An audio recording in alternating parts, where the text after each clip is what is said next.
Good morning students, welcome to class English. Students, previous video में हम अपना chapter Nelson Mandela a long walk to freedom complete कर चुके हैं। उससे रिलेटेड जो भी क्वेश्चन आंसर हैं वो मैं आपको पीडीएफ के थ्रू सेंड कर चुकी हूँ, लेकिन कुछ अदर एक्स्ट्रा जो क्वेश्चंस हैं वो मैं आपको सेंड इस वीडियो के बाद मैं आपको सेंड करूँगी। But today we will discuss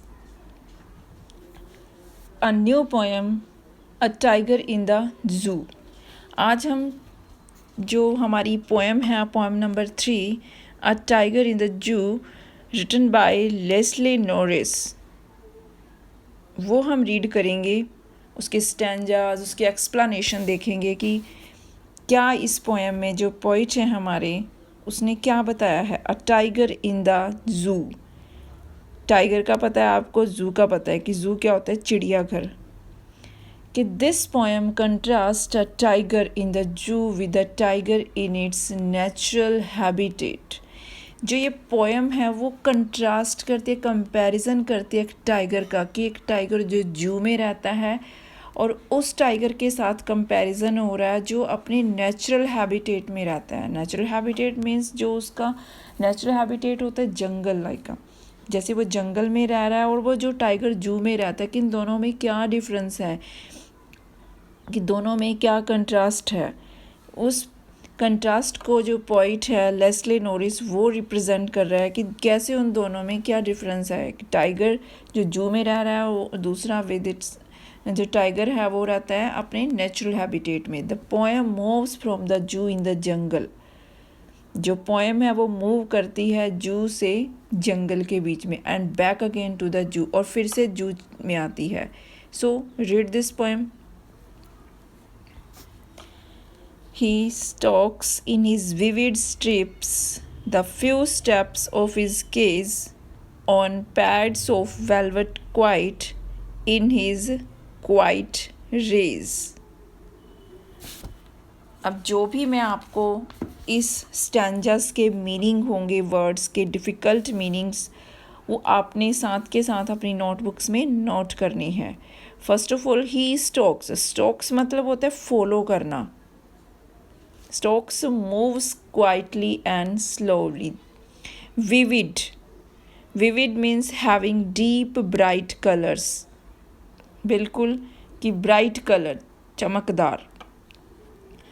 The few steps of his cage. Strips क्या होती हैं? फर्स्ट ऑफ ऑल स्ट्रिप होती है long narrow bands. Strips long narrow bands, जैसा आपने टाइगर को देखा, आपको पिक्चर में भी दिखाई दे रहा है कि जो लॉन्ग नैरो बैंड्स हैं, स्ट्रिप्स हैं, आप इसकी बॉडी पर जो धारियाँ हैं उसको हम बोलते हैं stripes. The few steps of his cage on pads of velvet quite.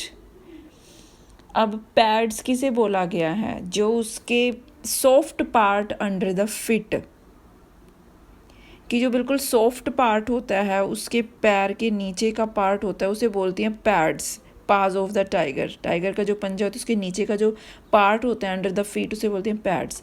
Pads of velvet, कि सॉफ्ट वेलवेटी पैड्स, उसके बिल्कुल नीचे नरम जो गद्दियाँ, वेलवेट टाइप की पैड्स। क्वाइट रेज, रेज मतलब बिल्कुल गुस्से से भरा हुआ, वायलेंट अनकंट्रोलेबल एंगर, कि जिस एंगर को गुस्से को कंट्रोल नहीं किया तो रेज, बिल्कुल गुस्सा। Quiet rage, full of rage but quiet, गुस्से से भरा हुआ लेकिन बट क्वाइट, लेकिन शांत। अब जो इस स्टैंजाज में जो फर्स्ट स्टैंजा है हमारा, इस स्टैंजा में किस टाइगर को डिस्क्राइब किया गया है? कि जो टाइगर पिंजरे में है, जो केज में है, जू में, वो नेचुरल हैबिटेट में नहीं है, जो पिंजरे में है। कि he stalks in his vivid stripes, कि बाघ अपने पिंजरे में, स्टॉक्स इधर उधर कुछ कदम इधर उधर घूमता है, क्वाइटली मतलब स्लोली इधर उधर चलता है।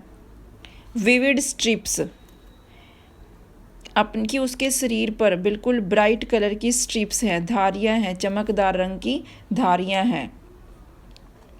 On pads of velvet quite, और उसके जो मखमली गद्दे की तरह उसके पैरों के नीचे जो पैड्स हैं, वो उन पैरों के ऊपर चुपचाप क्या है, घूम रहा है। इन इज़ क्वाइट रेज, कि बिल्कुल वह गुस्से से भरा हुआ है, लेकिन क्या है, लेकिन वो शांत है, क्योंकि वो जानता है कि वो कहाँ पे है, केज में है, वो पिंजरे में है, गुस्से में है, रेज में है, बट क्वाइट है। तो ये जो इस स्टैंजाज में बताया गया है कि जो बाघ है वो पिंजरे में इधर उधर घूमता है, उसके शरीर पर चमकदार गहरे रंग की धारियाँ हैं, स्ट्रॉन्ग जो बैंड्स हैं, चमकदार धारियाँ, लॉन्ग नैरो बैंड्स, और कैसे वो अपनी मखमली जो गद्दे हैं उसके, जिसको पैर तलवे पैरों वाले हैं, जो पैड्स हैं, चुपचाप घूम रहा है, गुस्से से भरा हुआ है, लेकिन फिर भी वो शांत है। He should be lurking in shadow, sliding through long grass near the water hole where plump deer pass. अब सेकंड स्टैंजा में क्या बोला है कि जो पोइटस है, हमारी जो कवित्री है, जो पोइटस है ये लेस्ले नॉरिस, अब इस स्टैंजाज में वो क्या देती है कि जो नेचुरल हैबिटेट में रहते हैं टाइगर की, उनके बारे में बताती है कि जब वो केज में जो टाइगर है उसको देखकर क्या होती है कि वो दया से भर जाती है, और वो कहती है कि अब उसका कंपैरिजन किसके साथ करती है कि जो नेचुरल हैबिटेट में रह रहा है। He should be lurking in shadow.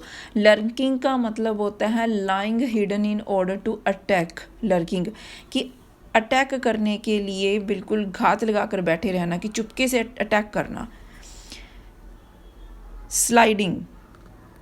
Sliding का मतलब मूविंग वेरी स्लोली, कि धीरे धीरे स्लो करना। वाटर होल कि जहाँ पर वैसा place where water collects and where animals go to drink, पीने की जगह वाटर होल। प्लम्प बिल्कुल तह गोल मटोल, फैट। लर्किंग मैं आपको बता चुकी हूँ meaning. Remaining hidden so as to wait in ambush, कि हिडन छुप के रहना, कि अटैक करने के लिए। कि ही should be lurking in shadow. अब वो जो पोइटस है वो क्या बोलती है कि इस बाग को तो नेचुरल हैबिटेट में होना चाहिए था, कि जो उसका नेचुरल प्लेस है, जंगल है, कि तब रात के इस पहर में ही should be lurking in shadow, कि वो क्या होता है कि जब जंगल में हम किसी टाइगर को देखते हैं तो वो क्या होता है कि एक घात लगा के बैठा रहता है और अटैक करने के लिए, कि कैसे कोई उसके सामने कोई शिकार आए और उस पर अटैक करे। कि ही should be lurking in shadow, कि इस टाइगर को तो एक छाया में, पेड़ की छाया में, शेडो में, कि लर्किंग कि छुप कर अटैक करने के लिए बैठे होना चाहिए था। Sliding through long grass,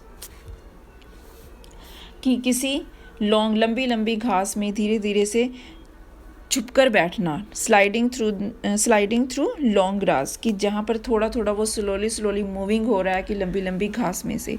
near the water whole,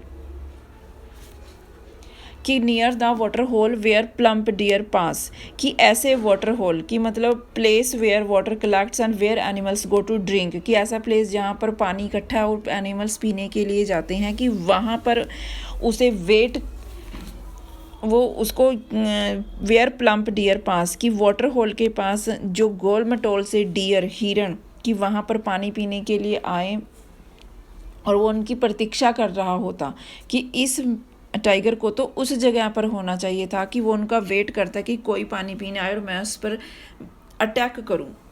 तो इस स्टैंजा में यही बताया गया है कि उसका कंपैरिजन किया गया है कि उस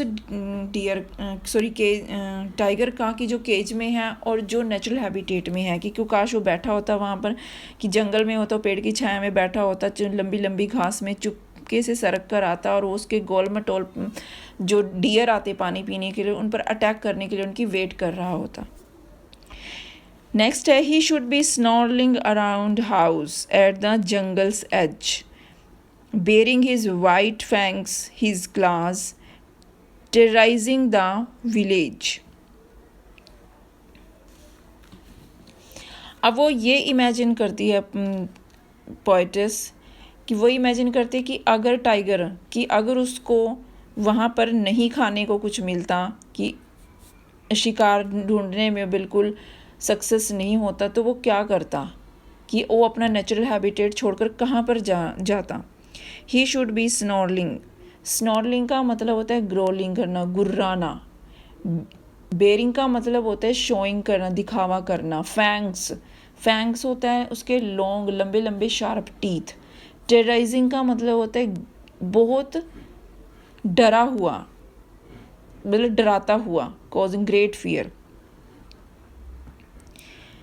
अब he should be snarling around houses at the jungle edge, कि अब अगर वो वहाँ पर अपना शिकार ढूंढने में बिल्कुल भी सफल नहीं हुआ है तो वो उसे कहाँ होना चाहिए। He should be snarling around the houses, कि वो कहती है कि जो बाग है वो किसी गांव के पास, एंड कि स्नॉर्लिंग गुर्राता हुआ, एट द जंगल एज, कि जंगल के किनारे, गांव के पास किसी जंगल के किनारे पर गुर्रा रहा होता, स्नॉर्लिंग कर रहा होता किसी घर के आसपास।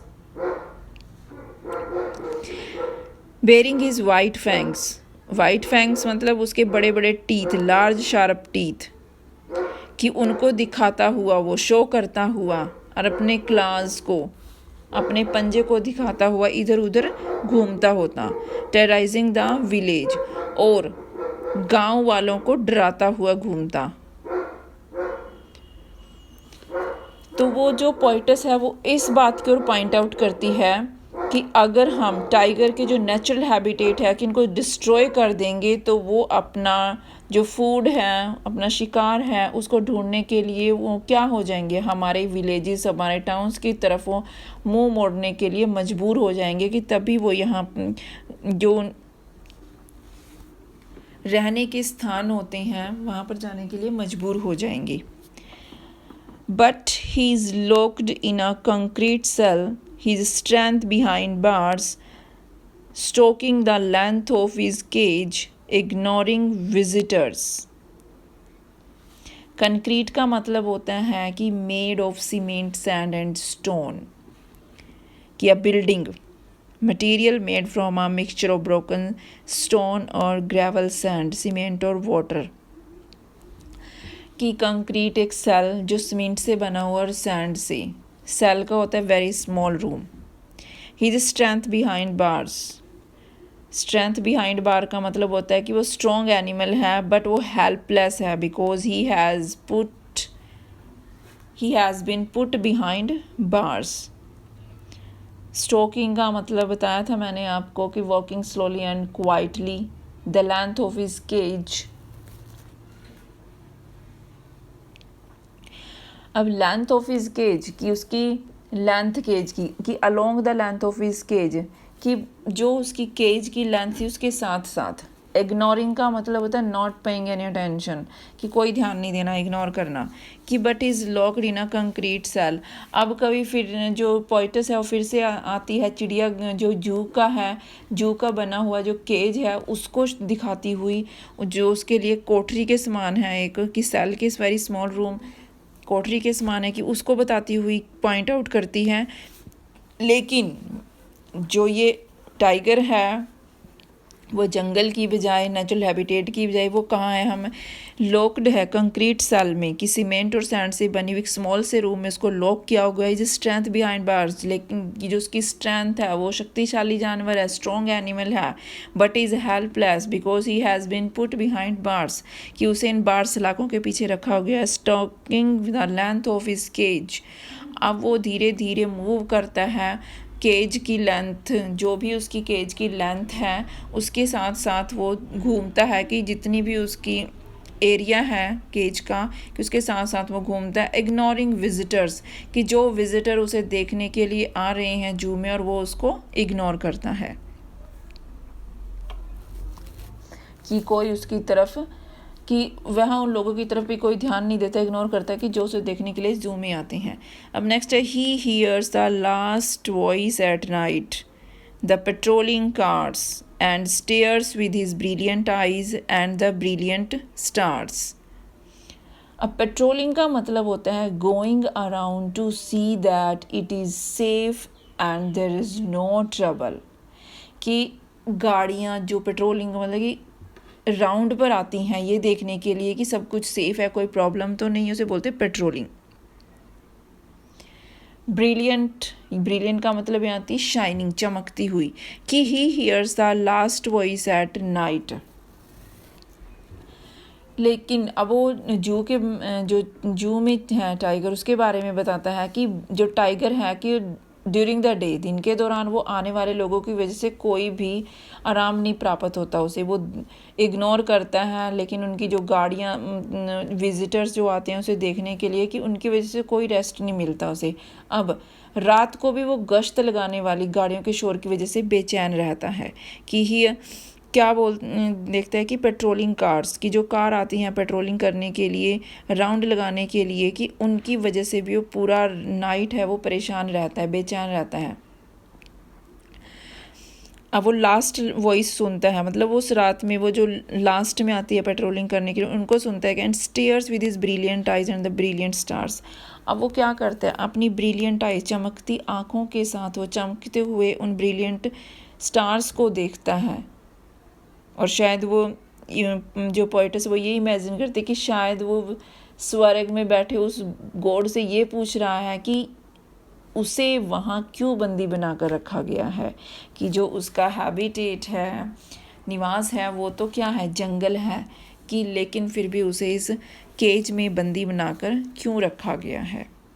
तो स्टूडेंट्स, आज हमने पोएम को अच्छे से रीड किया है विद डिफ़िकल्ट वर्ड मीनिंग के साथ। जो भी मीनिंग्स थे मैंने आपको बता दिए हैं, you have to write in your notebooks. और कैसे इसमें पोइटस ने, लेस्ले नॉरिस ने कंपैरिजन, जो कंट्रास्ट था वो हमारे सामने प्रेजेंट किया, एक टाइगर जो जू में है और जो टाइगर नेचुरल हैबिटेट में रहता है, कि दोनों में क्या डिफरेंस है। सो स्टूडेंट्स, अच्छे से इसको रीड करना है, अच्छे से समझना है हर एक स्टैंजर्स को। Students, thank you.